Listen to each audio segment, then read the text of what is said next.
Salam sejahtera bagi kita semua. Salam.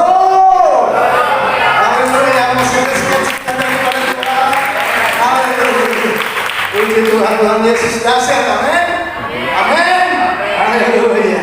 Masing-masing kita punya masalah, punya situasi yang berbeda tentunya, yang Tuhan berikan atau izinkan itu terjadi. Bapak Ibu Saudara yang dikasihi Tuhan, saya mau menyaksikan kepada Bapak Ibu Saudara yang dikasihi Tuhan, betapa luar biasanya Tuhan kita. Amin. Amin. Haleluya. Saya dari orang yang hidup lebih dari seorang penjahat. Mungkin saya tidak masuk dalam penjara karena belum diizinkan Tuhan masuk. Tetapi hidup saya yang dulu luar biasa. Haleluya. Masih dengan dunia ini. Ya, Bapak Ibu Saudara yang dikasihi Tuhan tahu bagaimana hidup di dalam dunia. Ya, apalagi waktu saya masih muda, Bapak Ibu Saudara yang dikasihi Tuhan, wah, banyak sekali hal yang saya buat yang menyakiti hati Tuhan. Karena apa Bapak Ibu Saudara? Karena saya belum mengerti dan memahami kasih karunia dan anugerah daripada Tuhan yang diberikan buat kita.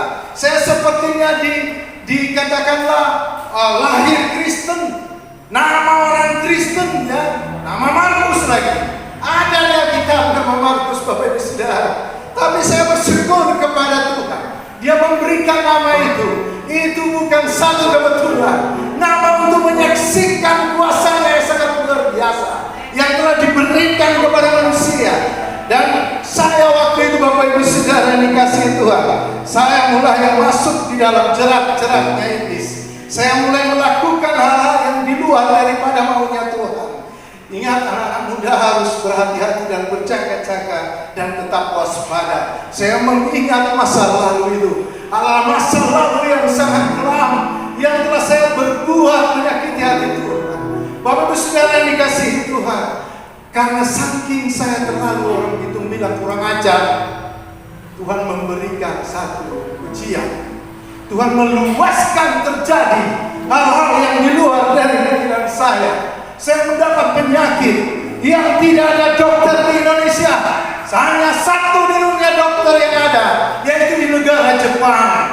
Menurut profesor dokter yang saya datang pada terakhir kali saya berobat, karena saya sudah masuk rumah sakit, dokter berganti dokter, tidak ada kesembuhan yang terjadi, malah dia lebih sakit. Dan saya selalu berpikir waktu saya sakit, bukan main. Tuhan Yesus disiksa di kayu salib. Sebelum naik ke kayu salib, Dia dicambuk, merasa sakit yang sangat luar biasa. Tetapi saya sakit, saya sudah merasa tidak mampu, padahal tidak seberapa sakit itu. Saya bilang, Tuhan, saya mau bertobat. Haleluya. Saya mau bertobat, tetapi masih berbuat kejahatan, masih minum minuman keras, masih merokok, masih melakukan zina, masih melakukan dosa-dosa lainnya. Saya sudah masuk di dalam pertobatan, Bapak Ibu Saudara. Betapa marahnya Tuhan, betapa murkanya Tuhan terhadap saya. Bapak Ibu Saudara tahu 2006 saya mendapat penyakit itu. Kalau kita sering baca di Alkitab, ada kesaksian seorang perempuan pendarahan selama 12 tahun dan dia memegang jubahnya Tuhan Yesus. Karena iman percayanya dia disembuhkan, dan Tuhan merasakan kuasanya seperti ada yang lepas. Dan dia melihat ada seorang perempuan yang memakai jubah sembuh cuma karena iman dan percaya. Apa? Jangan berbuat dosa. Saya Bapak Ibu Saudara, kemudian timbul penyakit itu, saya duduk susah, saudara. Saya berdiri susah, saya berjalan susah. Saya mau masuk di ASN waktu itu di Kementerian Perhubungan, terhambat karena itu. Kemudian Tuhan sembuhkan saya, tapi belum sembuh betul. Karena Tuhan mau melihat saya lagi. Saya masih melakukan dosa, tetapi saya sering mempraktikkan apa yang dikatakan firman. Walaupun saya sering melakukan dosa, Karena begitulah manusia. Karena belum mau bertobat sungguh-sungguh di hadapan Tuhan. Mau jadi orang Kristen, tetapi tidak mau percaya sungguh kepada Kristus. Itu percuma. Dan pada akhirnya kalau kita tidak mau bertobat dan menyesal, Tuhan akan menolak kita. Dan dia katakan, siapakah? Aku tidak mengenal engkau. Itu yang saya takutkan, kata firman itu.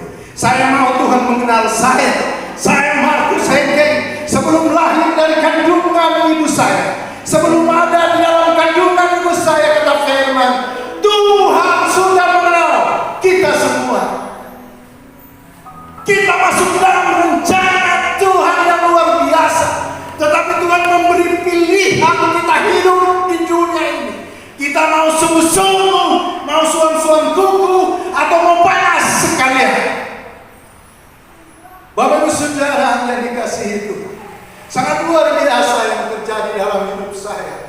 Ujian daripada Tuhan. Sampai saat ini saya masih melakukannya. Saya masih memerangi.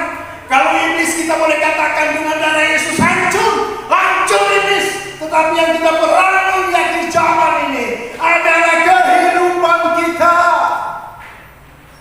Kemudian Bapak Ibu Saudara, saya bawa ramalan saya kepada gembala. Saya bilang tolong didoakan 2002 sekalian didoakan. Nah Bapak Ibu Saudara, didoakan dan bawa lamaran masuk. Saya diterima dan ikut tes. Banyak yang tes waktu itu di Pelabuhan Bitung di terminal lantai 2. Banyak sekali ratusan yang terima cuma 70-an. Dan Bapak Ibu Saudara tahu, waktu saya mau masuk, saya bawa minyak urapan di jok motor saya. Saya taruh di ujung kelingking ini Bapak Ibu Saudara. Karena umur saya 34, jangan 35 tidak dulu selesai saya. Karena pegawai yang ini cuma batas 35 tahun. Saya taruh minyak urapan di ujung kuku saya karena tidak boleh bawa apapun ke atas selain bolpen. Saya naik Bapak Ibu Saudara dengan iman percaya, saya duduk. Biasanya kalau di tempat-tempat tes begitu Bapak Lili, ini nomor ini berapa? Nomor ini apa? Mau isi. Lembar jawaban Bapak Ibu Saudara tahu. Karena saya baca di situ dituliskan jangan sampai kena minyak, langsung rusak. Saya taruh di ujung-ujung ini. Diberi hikmat daripada Tuhan dalam nama Yesus, dalam nama Yesus, dalam nama Yesus. Bapak Ibu Saudara tahu pekerjaan Tuhan itu sangat luar biasa. Saya melihat dan menjawab pertanyaan itu sampai keluar suatu uang daripada umur saya. Karena saya tidak akan ke bawah sampai selesai saya tulis itu. Saya lihat di kiri kanan saya sudah pada ribut semua. Karena mau cari jawaban. Saya tahu saya punya jawaban Yesus Kristus. Amin, amin. Tapi saya masih melakukan kejahatan. Hati-hati Bapak Ibu Saudara. Ini hal yang paling roh-roh ini sekarang lagi ada. Sekarang sementara gencar lebih gencar daripada hamba Tuhan. Si jahat lebih gencar daripada hamba Tuhan untuk mencari anak Tuhan, untuk membawanya mengikuti di neraka sana, untuk berteman dengan dia, untuk dihapuskan pada akhir zaman. Nah kemudian saya urutan kedua saya selesai menulis. Jawaban soalnya ada hampir 200. Tapi saya tahu Tuhan yang memberi itu semua. Sehingga saya cepat selesai mengisinya. Saya langsung keluar Bapak Ibu Saudara. Saya yakin saya lulus. Apa yang terjadi disuruh lihat nama-nama lulus di kantor KSOP. Saya lihat Bapak Ibu Saudara, nama saya ada di formasi saya cuma 2 orang yang lulus. Haleluya, beri kemuliaan bagi Tuhan. Saya di formasi penyelam, saya salah satunya. 2 orang. Kalau menurut ijazah, saya ijazah paling kecil. Karena sebelumnya saya bawa kapal, menjadi nakoda di kapal-kapal ikan saja. Yang saya lawan adalah ijazah AIT 2 sampai dengan AIT 3, AIT 4. Bapak Ibu Saudara. Tapi saya percaya Tuhan itu bukan karena dokumen sertifikat yang saya bawa untuk menjadi salah satu patokan saya bisa lulus, tetapi semua karena pertolongan Tuhan. Amin. Belum. Saya belum bertobat Bapak Ibu Saudara. Saya masih minum, saya masih merokok, saya masih melakukan kejahatan.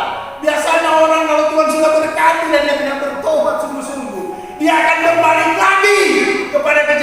itu. Dan orang tidak bisa melihat karena dia melakukan di luar daripada penglihatan manusia yang lain. Karena dia malu mau menyaksikan kepada orang percaya lainnya.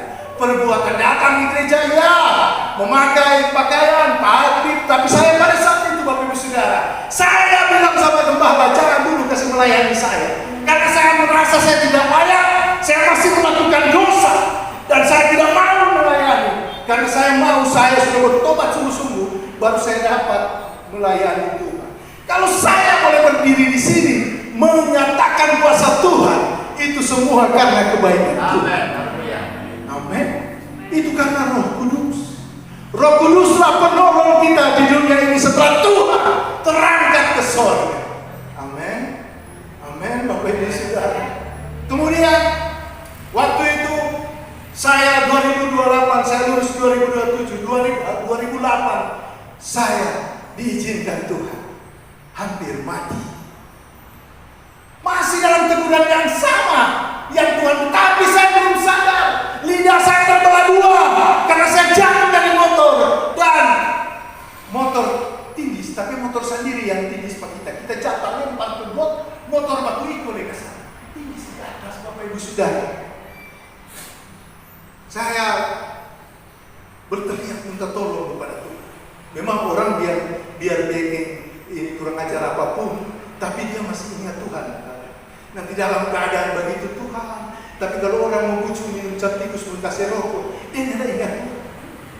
Nyata takut Tuhan. Sekarang Tuhan mau kita takut dan mengasihinya. Karena orang yang mengasihi Tuhan, kata firman, Tuhan kenal di surga. Amin. Ya, kalau kita mengasihi Tuhan, kata firman Tuhan, Tuhan mengenal kita. Dan kemudian saya Bapak Ibu Saudara ditolak dari Budi Mulia masuk ke Malalaya karena dia darah saya sudah banyak dari mulut. Mereka pikir saya muntah darah, tidak tahu ini lidah atau dua. Jadi Tuhan suruh, oh ini nggak sampai mulu, ini nggak sampai lidah, ini selalu bebaleo ini. Hati-hati pendusta, karena roh pendusta itu adalah dari sejahat. Bapa segala orang, bapa segala pendusta adalah dari roh jahat. Kita harus tetap jalan kebenaran, tetap dalam koridor Tuhan, jangan ke kiri, jangan ke kanan, tetap pertahankan kehidupan kita. Untuk itu marilah kita bangun kehidupan kita sama-sama dengan rajin membaca Alkitab setiap hari. Jangan jadi orang Kristen yang nanti datang di gereja, datang di homestay, baru baca Alkitab. Tidak boleh seperti itu. Tuhan mau kita selalu membaca isi hatinya, agar supaya dia selalu dekat dengan kita. Segala sesuatu akan diberikan kepada kita. Lanjut kemudian Bapak Ibu Saudara, kata dokter, aduh Pak, ini mau manjai bagaimana ini? Coba mau suntik, tangan suntik jangan mampu kita kalau mau manjai itu DP jamu kadang dia kok begini, sama dengan malah dia coba suntik di lidah Bapak Ibu Saudara.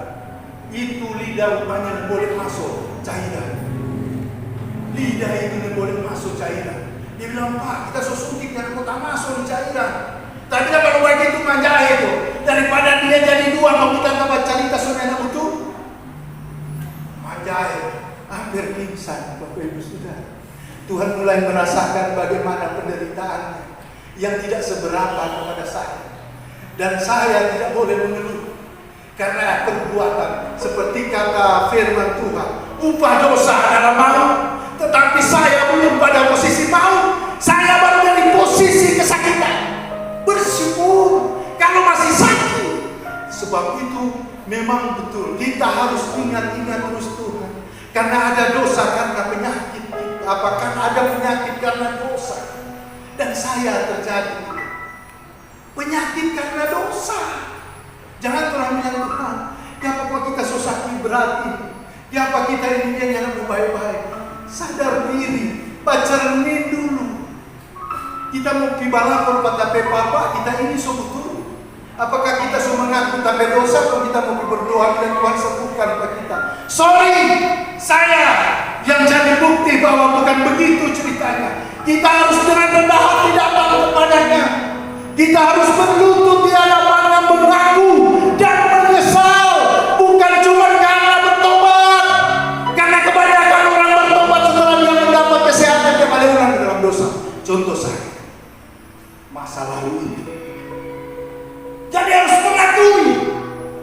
bilang di dalam firman, mengakui.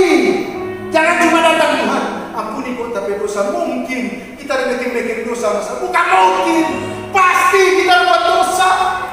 Setiap hari saya selalu berdoa kepada Tuhan, Tuhan ampuni saya. Saya mengakui dosa-dosa saya, sadar maupun tidak. Karena tanpa sengaja kita telah memikirkan dosa yang kita tidak sadari setiap hari. Sebab itu minta ampun kepada Tuhan bukan karena hari Minggu, tetapi setiap hari dalam doa kita harus mengakui kepada Tuhan. Itu namanya kerendahan hati, bukan kesombongan. Jangan berdoa dengan kesombongan. Tuhan tidak mau dengar dan doa tidak akan sampai ke tahta Allah. Tuhan kenal hati kita yang paling dalam. Sebab itu Bapak Ibu Saudara, 3 bulan saya tidak makan biasa. Saya harus makan bubur sari terus di blender Bapak Ibu Saudara, karena harus masuk dari samping pakai sedotan. Bayangkan mau isap tuh sedotan 1 kali bendera aja kita isap kali bendera. Tapi itu diberikan Tuhan agar saya sadar. Tapi saya belum sadar, saya belum mengerti maksud Tuhan. Bapak Ibu Saudara, saya pikir kalau saya mati waktu kecelakaan itu, mungkin saya sudah dijemput oleh malaikat maut, bukan malaikat Tuhan. Banyak orang mati dalam dosa dijemput malaikat maut, bukan malaikat Tuhan, karena perbuatan dosanya. Kemudian Bapak Ibu Saudara, saya tapi saya sudah tidak bisa merokok. Itu jalan satu-satunya yang Tuhan buat kepada saya agar supaya saya tidak merokok lagi. Ada yang masih merokok di sini, mungkin di sini sudah tidak ada ya Bapak Pendeta. Jangan merokok, karena kalau kepala lidah sama dengan kita baru berhenti, so terlambat, so cacat dulu Bapak Pendeta. Sampai sekarang saya masih rasakan 12 jahitan atas, 12 jahitan bawah di sini. Masih saya rasakan. Nah kemudian daripada itu Tuhan memberikan saya penyakit yang lama itu, yang masih kamu setiap tahun itu muncul dengan sangat luar biasa. Penyakit itu datang dan memang itulah titik di mana saya harus menyadari. Karena kalau saya tidak menyadari 2019 saya sudah mati. Karena waktu saya terakhir saya masuk di rumah sakit Manimonindo, dokter senior ahli operasi itu. Waktu saya masuk ada dokter muda yang layani mau operasi. Dia bilang bisul, tapi bukan bisul. Tempatnya sangat luar biasa. Sembarang dipotong darahnya akan keluar. Jadi dokter senior pas saya tidur di tempat operasi, dia tak masuk Bapak Ibu Saudara. Dia cuma begini saja di pintu. Dia bilang coba Pak Markus buka. Saya lihat, pas dia lihat begini dia langsung ke tangan. Saya menyerah. Saya takut operasi penyakit ini. Karena memang benar kata profesor dokter yang saya pergi terakhir itu. Rupanya penyakit itu dokter tidak ada di sini, dokter operasi. Yang ada cuma di Jepang. Karena memang ada, saya dengar ada orang yang kena penyakit seperti itu, dia mati pendarahan seumur hidup. Saya bilang Tuhan, luar biasa. Saya melompat waktu itu dari tempat tidur. Saya melompat karena sakit ini. Saya duduk susah, berdiri susah, tidur susah. Saya melompat, saya bilang istri saya, pulang. Saya sekarang mau serahkan hidup saya penuh kepada Tuhan. Saya ambil satu komitmen dengan Tuhan. Saya bilang Tuhan, sebelum saya mati, saya mau bertobat dengan sungguh-sungguh kepadamu. Saya mau bertobat mengakui semuanya kepadamu, agar supaya saya dijemput malaikat Tuhan, bukan malaikat maut. Kemudian Bapak Ibu Saudara yang dikasihi Tuhan, pulang. Ada pendeta bilang sama saya, Pak Markus pakai minyak rambut. Pak Markus jika pakai minyak rambut, Bang, jaga dia. Memang kita hobi minyak rambut. Bapak Ibu Saudara, karena semenjak lahir tak rambut pirang. Udah palihan di matahari, bawa kuning-kuning begitu. Jadi kita selalu pakai minyak rambut. Apa yang terjadi setelah saya bertobat sungguh-sungguh di hadapan Tuhan? Dia pakai minyak urapan semua tuh. Mulai dari kepala sampai dengan gosok itu, saya pakai minyak urapan. Apa yang terjadi Bapak Ibu Saudara? Saya disembuhkan Tuhan. Tidak balik-balik sakit. Biasanya 2 minggu sekali balik-balik sakit, bengkaknya balik. Karena bengkaknya bukan di luar, tetapi dia masuk ke dalam. Mari beri kemuliaan bagi Tuhan. harus ada komitmen dulu dengan Tuhan. Mungkin di sini ada sakit-sakit yang belum baik-baik. Mari kita koreksi kehidupan kita dan bertobat sungguh kepada Tuhan serta mengakui kesalahan itu dan buat komitmen. Saya buat komitmen dengan Tuhan, Bapak Ibu Saudara. Tuhan, apabila saya disembuhkan Tuhan, saya akan melayani sisa hidup saya. Tuhan mendengar itu, Tuhan beri kesembuhan itu. Rupanya itulah masing-masing kita luar biasa. Tuhan akan memberikan itu supaya kita sadar. Karena kalau saudara sadar, malaikat lari. Ya, tidak menakut-nakuti Bapak Ibu Saudara. Tapi jadi orang Kristen itu tidak sembarang, Bapak Ibu Saudara. Mungkin orang dia Muslim berdoa 5 waktu. Kita 7 waktu kalau kita mau praktek. Baca Alkitab setiap hari. Kenapa kalau yang lain bisa baca kitab mereka setiap hari, kenapa kita tidak?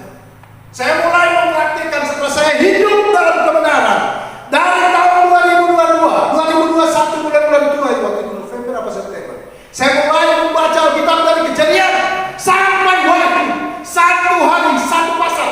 Setiap pagi sebelum saya kerja, saya harus membaca Alkitab itu. Karena itu adalah isi hati Tuhan, firman Tuhan. Kita harus mengenal akan isi hati Tuhan. Bagaimana orang Kristen kalau tidak mengenal isi hati Tuhan? Belum bisa dibilang orang Kristen, orang yang percaya kepada Tuhan. Ya. Karena kewargaan kita bukan di dunia ini, kewargaan kita di surga. Maka kita sementara hidup di dunia ini, praktekkan apa yang ada dalam firman Tuhan. Karena itulah yang nanti supaya kita masuk surga, kita tidak kaget. Belum dipuji-pujian. Karena so biasa Tuhan puji-pujian menyembah di dunia. Maka di surga kita lihat begitu. Kita akan haleluya. Rupanya apa yang kita lakukan di dunia sama seperti di surga. Kata firman Tuhan kita harus lakukan. Harus berbuah. Karena kalau cuma masuk gereja dan berbuah di luar gereja, percuma. Saya mulai membaca itu. Kemudian Desember kemarin 2022 saya selesai membaca. Dan kemudian saya ambil lagi kepada Tuhan. Saya bilang, Tuhan, saya akan baca lagi dari Kejadian sampai Wahyu, 2 pasal. 1 pasal Perjanjian Lama, 1 pasal Perjanjian Baru. Harus dibaca. Tidak perlu dihafal. Roh Kudus akan ingatkan kita akan firman-Nya. Yang penting kita berdoa sebelum membaca firman, supaya Roh Kudus menjadi pengajar kita di dalam hati. Dia akan bukakan segala-galanya dan kita akan mengetahui isi hati Tuhan, kemauan Tuhan. Roh-roh sekarang telah terjadi, roh-roh jahat, hamba-hamba Tuhan harus lebih giat, harus lebih hati-hati. Banyak hamba Tuhan sekarang ini mulai berjatuhan karena dosa perzinahan. Banyak hamba Tuhan mulai jahat, gereja-gereja mulai rusak karena bentrokan. Itu roh dunia. Sebab itu maunya Tuhan kita tetap berjaga-jaga dan berwaspada dan berhati-hati. Tetap hidup dalam hadirat Tuhan. Di dalam gereja sementara beribadah, tetap menyembah di dalam hati. Walaupun sementara mendengar firman, walaupun sementara menyanyi. Dulu saya tidak boleh saya berdoa atau menyanyi pujian, terus saya sementara menyembah dalam hati. Tapi karena Roh Kudus ada di dalamku dan aku di dalam Roh Kudus, sementara saya mengangkat pujian, saya bisa menyembah di dalam hati saya. Karena antara roh, jiwa, dan tubuh itu harus sinkron.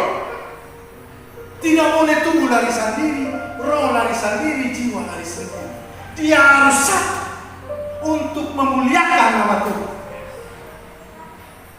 Puji Tuhan. Setelah saya sembuh, saya mulai masuk di dalam hadirat. Saya bilang, Tuhan, inilah akhir dari mana kehidupan nafsu dunia saya. Dan saya akan masuk di dalam kewargaan surga. Saya akan melakukan semua apa yang Kau perintahkan.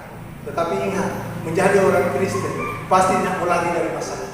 Menjadi orang yang hidup dengan Tuhan Yesus pasti tidak akan lari dari masalah. Semua akan ada masalah. Ada ujian-ujian yang Tuhan mau kasih buat kita semua. Siap-siap. Ada ujian yang Tuhan akan memberikan. Masalah-masalah yang akan Tuhan berikan. Itu untuk apa? Untuk membentuk hati kita. Sampai saat ini saya masih ada hal itu. Tetapi saya bilang, Roh Kudus engkau adalah penolong. Sebab itu jangan lupa bahwa Roh Kudus itu harus dipergunakan baik-baik. Karena Tuhan telah memberikan Roh Kudus itu. Jadi pergunakan, buka hati kita baik-baik. Buka hati kita untuk Roh Kudus datang. Dialah yang akan menguatkan kita. Padahal pertama timbul masalah langsung jadi sakit hati. Tetapi setelah lama-lama Roh Kudus mulai ada di dalam hati. Setiap ada masalah kita cuma mengucap syukur, puji. Amin. Saya kira ini hanya untuk hormat kemuliaan Allah. Biarlah kita semua tetap taat, tetap disiplin, tetap tertib. Saya kalau ke gereja Bapak Ibu Saudara, 1 jam atau setengah jam atau 45 menit sebelum ibadah saya sudah ada. Karena saya menghormati Tuhan saya. Saya tidak mau terlambat. Karena Tuhan mencatat di sorga. Mata Tuhan melihat dari sorga setiap anak-anak. Masih adakah yang berakal budi? Sebab itu saya tidak mau lagi main-main menjadi pengikut Kristus. Haleluya, puji Tuhan.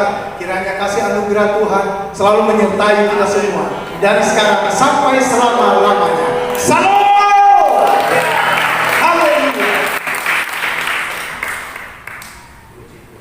Puji Tuhan. Haleluya. Sangat memberkati Tuhan kita. Hanya Roh Kudus saja